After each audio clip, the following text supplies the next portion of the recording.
नमस्कार दोस्तों, stock market studies में फिर से एक बार आपको बहुत-बहुत स्वागत है। तो आज यहाँ पे मैं डिस्कशन करने वाला हूँ, एक ऐसे कंपनीज़ के बारे में, जो देखा जाए तो ज्वेलरी इंडस्ट्रीज़ से बिलॉन्ग करते हैं।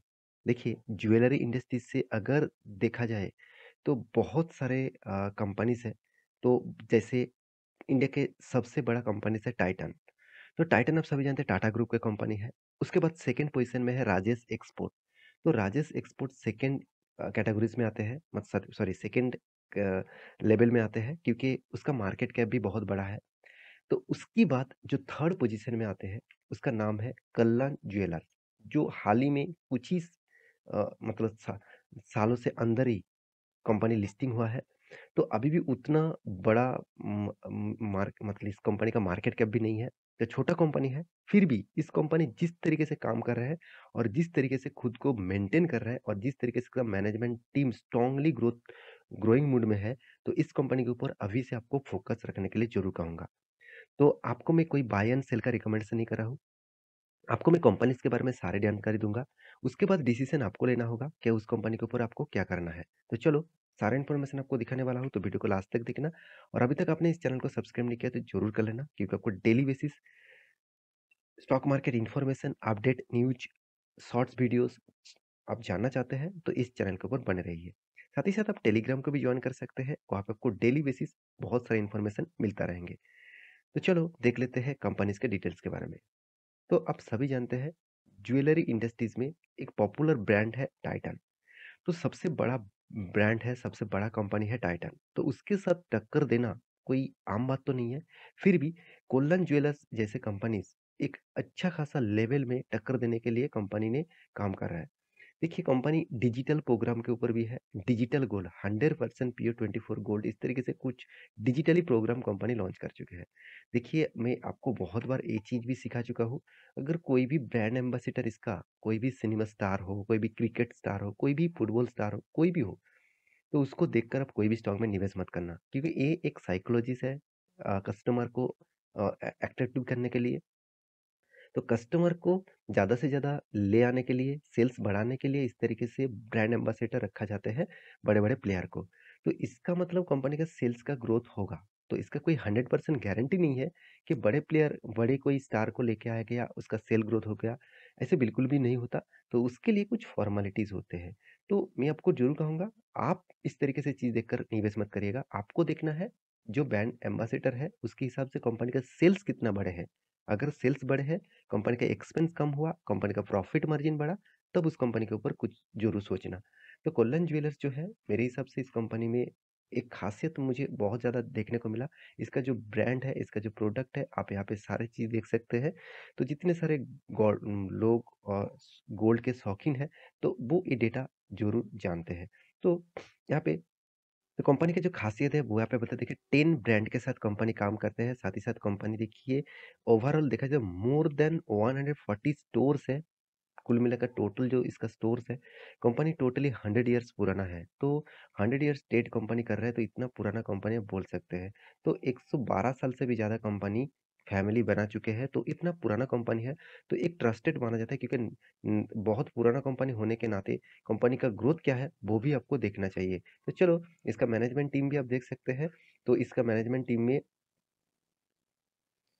कितना स्ट्रॉन्ग इस कंपनी को ग्रोथ किया मतलब ग्रोथ कराया, वो चलो मैं आपको दिखा देता हूँ। तो सबसे पहले मैं कंपनीज़ के जो डेटा है वो आपको दिखाऊँगा।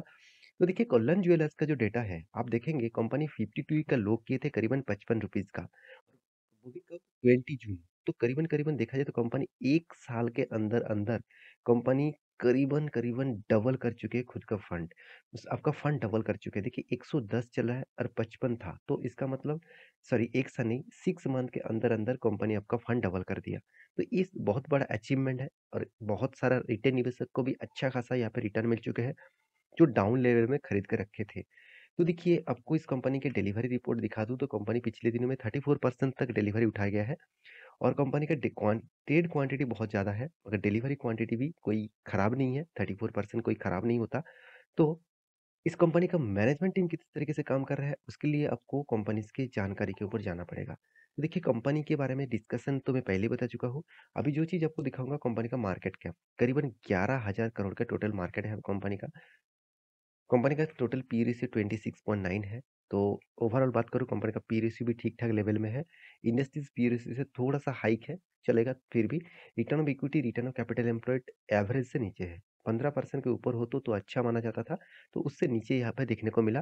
कंपनी का डेप्थ जो है 1.21% का डेप्थ है, मतलब मुझे थोड़ा-सा डेप्थ ज़्यादा लगा। तो कंपनी का नेट एनुअली इनकम के बारे में बात करूँ तो दो 225 करोड़ के आसपास एनुअली इनकम है। 4000 करोड़ का कंपनी कर्जा लेके रखा है।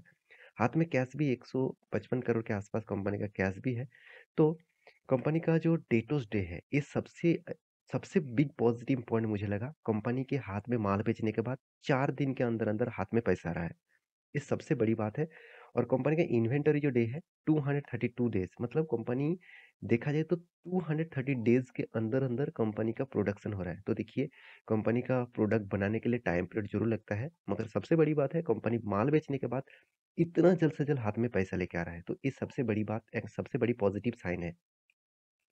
कंपनी का सेल्स ग्रोथ के बारे में बात करूँ तो 24% का सेल्स ग्रोथ है। प्रॉफिट मार्जिन दिखाए तो 104% के आसपास है। तो कंपनी का मार्केट कैप टू सेल्स भी बहुत शानदार लेवल में है, 1% के नीचे है। अभी देखना है जो प्रॉफिट एंड लॉस कंपनी ने दिखाया है, वो क्या प्रीवियस में भी था? हाँ, बिल्कुल। देखिए, सेल्स ग्रोथ 3 साल में उतना खास नहीं था, मगर प्रॉफिट ग्रोथ बहुत तगड़ा था 3 साल में, 300% के आसपास। और इसी साल में 104% के आसपास। कंपनी आपको 1 साल हुआ है, रिटर्न आपको दिया 59% के आसपास, बहुत तगड़ा रिटर्न दिया। कंपनी का प्रॉफिट एंड लॉस के बारे में बात करें तो कंपनी देखिए बीच में, जैसे 2009 में कंपनी 5 करोड़ का लॉस किए थे।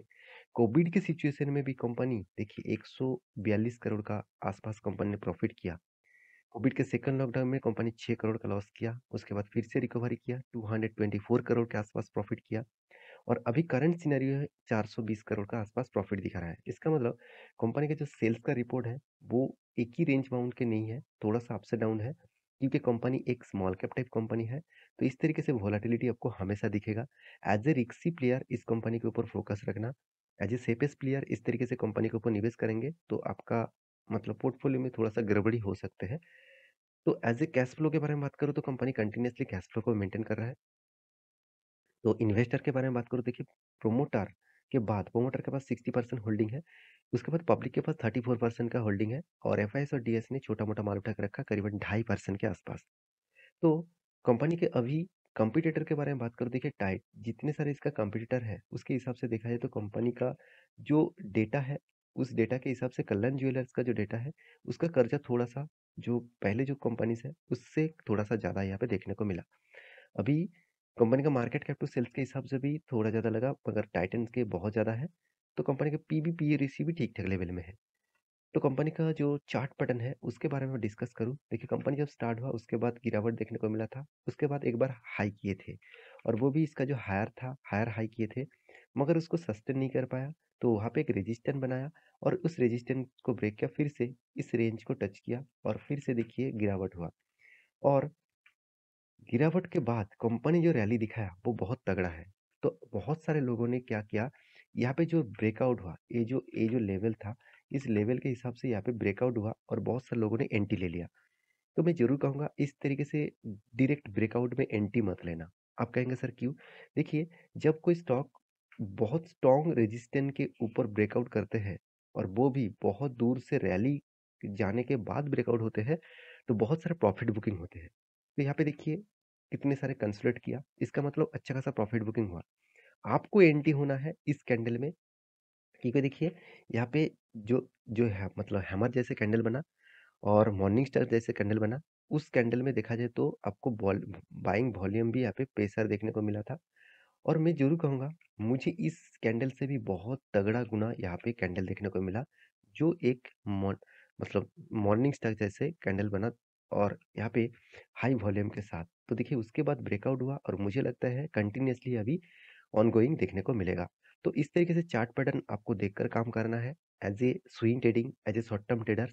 As a long term investor के लिए मैं जरूर कहूँगा, कंपनी में दम तो है, कंपनी धीरे धीरे करके ग्रोथ कर रहा है, मगर बहुत हाई रिस्की कंपनी है। उसके हिसाब से आप कितना रिस्क ले सकते हैं, आपका रिस्क लेने का कैपेबिलिटी कितना है, उसके हिसाब से काम करिए। बाकी आप स्मार्ट इन्वेस्टर है, उसके हिसाब से डिसीजन लेना। ये टोटल वीडियो एजुकेशन पर्पस में था, कोई बाय एंड सेल का रिकमेंडेशन नहीं था। तो इसी तरीके से वीडियो पाने के लिए चैनल को सब्सक्राइब करिए। मिलते हैं नेक्स्ट वीडियो में, तब तक के लिए अच्छे से रहिए, अपने ख्याल रखिए। Bye bye.